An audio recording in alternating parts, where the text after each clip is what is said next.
So after college, when I dropped out, my father was like, listen, you're either going to work or you're going to go to school. If not, you're not living in my house, which is respectfully, which any real father should say, honestly. So thank God my best friend and their parents, they looked out for me. I lived at my best friend's house, slept on his floor for a year and a half when I was working at Flywheel, mopping floors. And this was like that time where I was trying to buy time, one, and two, trying to find myself in the moment.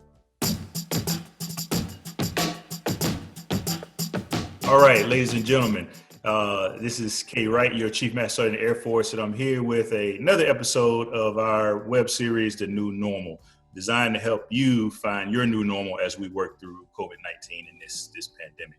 Got a very special guest here with me today, Alex Toussaint, who is a Peloton instructor, fitness expert, a fitness innovator, motivator extraordinaire. Man, this guy's pretty amazing.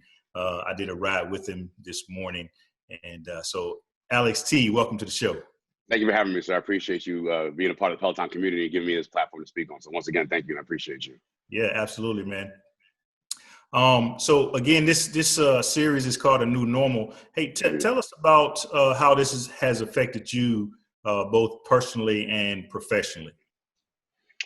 Personally, it's given me the time to really pull back and just connect with family and friends more than I ever have. I feel like just living such a fast-paced life, living in New York City, working in the fitness industry, working at Peloton, a lot is going on just through life and through your career that it's hard to ever just pull back and kind of just like make that phone call that you haven't made in 2 weeks, or reach out to your family member that you haven't talked to in a month or so. So honestly, it's helped me become closer to my family and my friends and make sure the communication always stays open.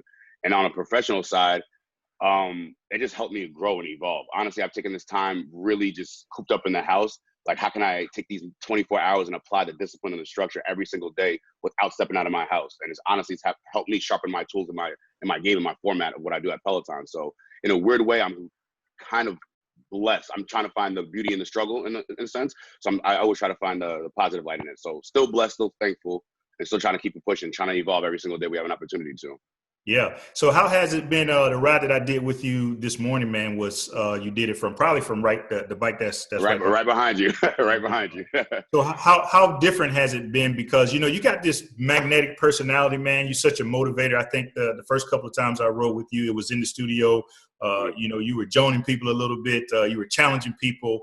Yes, how is it not having all those people around and recording from home? Honestly, when I came into the industry 8 years ago, my mentor and the person who trained me from day one, she said, you could teach to a sold out class.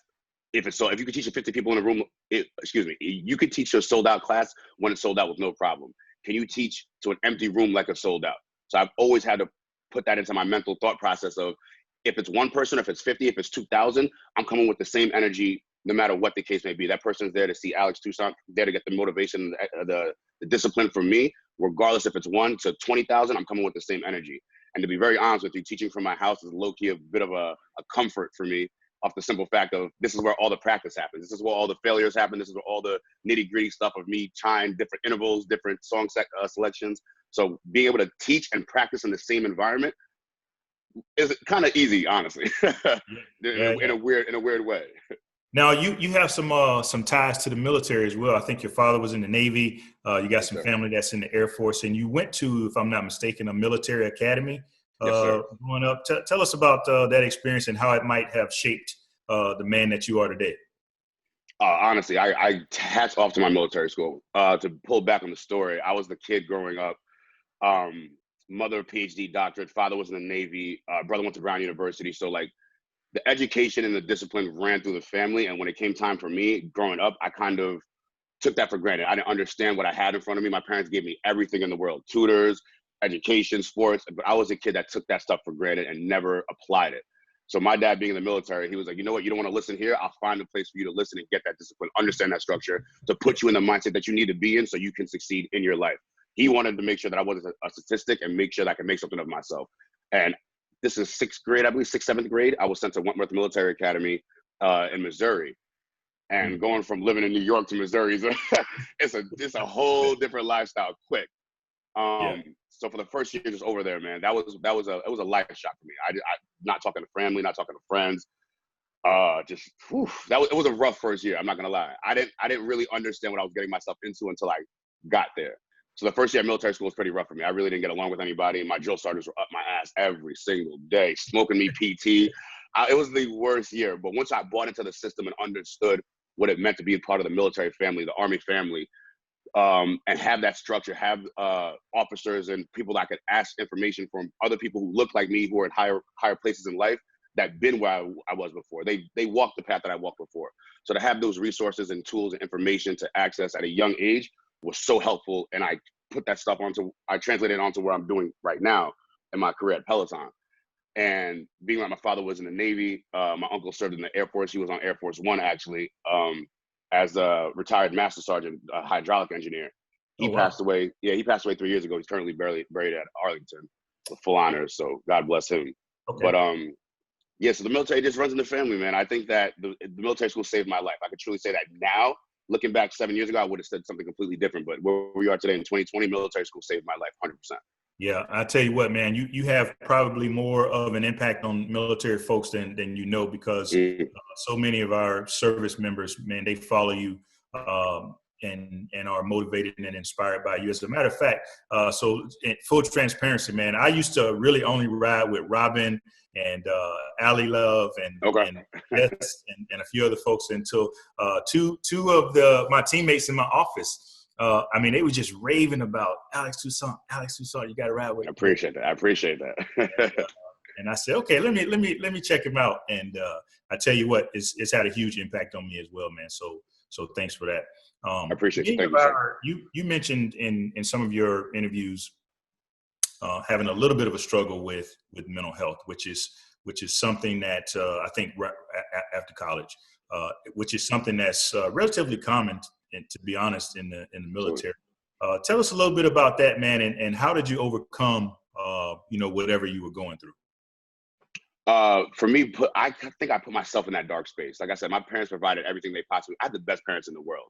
I think the dark space came from disappointing my parents, waking up every single day feeling like that disappointment to a PhD doctor, to a father who served in the military, to my brother who went to Brown University. Like I was like, oh, I don't belong here. I'm not on the family level. Like there's a certain level that Toussaints hold themselves to, and I didn't feel like I met that criteria, to be honest with you.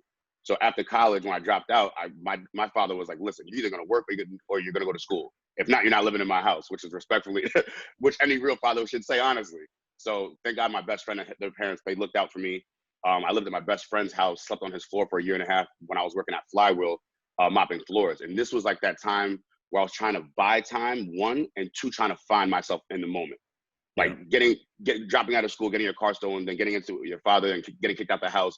I'm going from like in school car to like dropped out, don't speak to your pops. And it's like, that's a big change in life. And one of the biggest blessings in my life when my dad was like, listen, I'm going to kick you out the house. That was a spark that I needed. That was that tough love, kicking the ass, like that I needed to, like, you know what? Life is going to change officially today. The next time I set foot in this house, I'm going to feel respected to come into my parents' house. They always love me, but I want them to be like, oh, he finally did it. He finally made something of themselves. The sacrifices that they made in their life to make sure that I was taken care of, it all paid off. That's where I wanted to always come back to my parents with. Yeah. So I was living at, go ahead. I didn't mean to cut you off. I'm sorry. That tough love, that's your style. That's your style of teaching, when you're riding. Absolutely. Does that come from your father? Does that come from your parents 100%. Being tough on you? Yeah. Now, honestly, my mom's the sugar one. My mom's the sweet one. My dad's a tough one for sure. My dad and my brothers are the tough ones for sure. And I think my dad, he, if it wasn't for the tough love, I wouldn't be where I am today for sure. Without a doubt. That kicking the ass of my dad being like, it's either you either go to school or you work or you're not in my house. That was that extra, you know what? I need to change my life today. I walked out of the house like, you know what? From now on, my mental state is like, I'm going to take care of what I need to do. Every 24 hours I wake up is an opportunity for me to make some kind of change in my life. I'm not going to waste that opportunity anymore. What I think, I'll tell you what I like about it, and what I think most of my teammates and the people who follow you really like about your style, man, of tough love is, one, it seems very authentic, and it doesn't seem staged or fake, and two, you could tell that it really is tough love, right? It really absolutely. is trying to make you better, even though I'm cursing you out, I'm digging you sometimes, I'm challenging you. Some really interesting quips and quotes and stuff that you use. So, man, I tell you what, we really appreciate that style. I thank you for the love, man. I got to give hats off to my sergeants in military school, my officers in military school, too, because those are the same guys that gave me that tough love. That first year was just tough. The years Yeah. after that were the love. Yeah. That first year was just strictly tough. They were on my ass, and just to make sure they saw the light that I didn't see in myself. They wanted to take me out of that dark place in life and really put me on the opposite side, have discipline, have structure, have a foundation, feel like you have a purpose every day that you wake up. And I Yeah. think something as small as, and you would understand, something as small as waking up, making your bed in a hospital corner. In a Yeah. military school, when you first get there, you're not understanding like what that means. You're like, why am I putting a hospital corner on my bed? Why is he coming over with the saber and hitting my bed to see if the I don't understand that. But now I fast forward, I look back and I'm like, wow, those are the small tasks at the start of the day that lead to big results. That's where that came from. That's the discipline that when you wake up, you start the small things first. You knock out the small tasks, which will open up the door for the larger tasks to accomplish throughout the day. But obviously, when you're young, you don't understand that mindset. Now that I'm older and I'm on the opposite side of it, I'm like, wow, all those small disciplines, all those small tactics that I had learned in military school, I apply now to Peloton in the weirdest ways when it comes to my classes. Yeah. So I got to give the hats off to the military school, man. That really saved my life and really helped me build a foundation to where I am today. I apply everything I do probably in life to military school. Yeah, no, thanks, man. The respect is mutual. So clearly, you have the physical fitness piece down. You seem like a very mentally strong person. How do you maintain it, especially in a time like this? I think what I'm looking for is some advice to the airmen, the service members out there who might be listening in as they work through this tough time, man, working from home. Some of their spouses may have lost a job. We got lots of people that are trying to telework and homeschool kids, which is a whole challenge in itself. What advice would you give to them on how to keep it all together, mentally, spiritually, physically? Maybe share some of the things that you do to hold it all together. Well, even right before this, one of the things I start my morning off with is the 5 o'clock, 6 o'clock meditation. It's a moment of stillness to really find my gratitude, find my appreciation for the day, and mostly be present with myself before I'm present with anybody else. That's number one. You have to be present with yourself the moment you wake up before you start interacting with anybody else throughout your day. And I feel like if you're not waking up present with yourself, you're giving somebody 75% and you're cheating them out of the authentic version of you. And that's not fair. And that's what I try to make sure my Peloton members understand. I'm not showing up on that bike unless I'm 100% mentally prepared, 100% mentally present, and 100% in it. Like I can't give you guys 50% of me at any time. You guys they're paying for the product, they're paying for the class, they're tuning in to see Alex teach whatever for that 30 minutes. My role and my duty is to apply myself and give you the best version of myself for that 30 minutes. So I say to people who are on the opposite side of that now, I would say to them, like, one, you got to unplug, protect, and reset your energy. That's one of the things I'm trying to implement for the Peloton members now. Anything that's weighing you down, that's holding you back from being the best version of yourself, it is your duty to unplug that negative energy. You have to unplug it. You have to reset it to get back to what you need to do. And then once you reset that energy, protect it. And it's a process. It's not going to be a one-day thing. It's not going to be a 2-day thing. You have to really sit down and do the work for yourself day in and day out. And on top of that, I would say find something to make you move every single day, physically and mentally. Mm-hmm. Those two things, you got to keep your body going, physically and mentally. I know that we're cooped up in the house. So my recommendation to the Air Force and anybody of the military family is to try to Peloton Digital. We're offering a 90-day free access to the app, and it would give you access to Peloton meditation, Peloton strength workouts, Peloton yoga, stretching, anything that you may need to physically and mentally move your body. And that would be my recommendation to anybody out there who's in a moment of like, oh, what do? I don't have a plan. I don't have a structure. Peloton will allow you to create your own structure, your own format, pick your instructors, pick the timing, and make sure you get the mental and physical health throughout the process. So I think that would be the best way. No, that's great advice, man. I do meditation and stuff myself. So I think a lot of our listeners will be able to really feel what you're saying. Hey, I've realized, man, that you've transcended the bike, right? None of us becomes bigger than the organization that we represent. And, mm-hmm. and I know you're appreciative of Peloton for giving you this platform, but you really have transcended the bike, man. I'm watching the Last Dance rides. I'm watching, I think just this morning, the Club Bangers this morning, you had 13,000 people riding with you. I mean, you got golfers, professional golfers, NBA players, Patrick Mahomes. I mean, how have you handled this level of success that you've had? How do you keep yourself humble? Honestly, by friends and family. My friends keep me extremely humble, and my mom and my pops, they keep me extremely humble. I'm still the same guy. I go to my mom's house, I got to take my hat off and kiss her on the cheek when I walk through the door. So that doesn't change. Like, the cameras are there. All the celebrities, they show love, man. I'm like this all the time. I'm thankful to be in this position. But at the end of the day, I just want to make my family and my people around me proud. So I keep the people around me very close knit, and I make sure that I trust their opinion. That way, they keep me humble and grounded at all times. The family does a very good job of that too. Yeah. How did the Last Dance ride come about? Was that your idea? Did ESPN or somebody present that idea to you? That was a ESPN idea that was presented to me. Being that I'm a basketball fan, Michael Jordan, LeBron James, and like these players are like my idols. I idolize these guys on and off the court as Black men who, not even in the sports world, but off their field, have transcended the game, millions of lives. Kids like me, before and after, who may not had a direction in life. They taught us with the game of basketball what it is to be a disciplined individual, a structured individual, a mentally tough individual. Because winning 6 championships, you're not doing that just by lollygagging. That's a lot of mental toughness on and off the court. That's a lot of preparation. That's a lot of behind the scenes stuff that people don't ever see. Yeah. And I think for Peloton, they only see us on the bike, especially me. They only see me on the bike in this happy stage. They don't see all the gritty work that I do behind the scenes. They don't know that I'm listening to my playlist 4 times back to back to back to back to make sure everything is accounted for. They don't know that I listen to my playlist and I look at it with no music. That way, if the music goes out, I can count the time. People don't know these things, but the military school aspect and the people like Michael Jordan, the Dwayne Wades, and LeBron James, I've watched these guys throughout their career, and I've just tried to take the same thing they applied in their sport, and I've tried to apply that to my sport.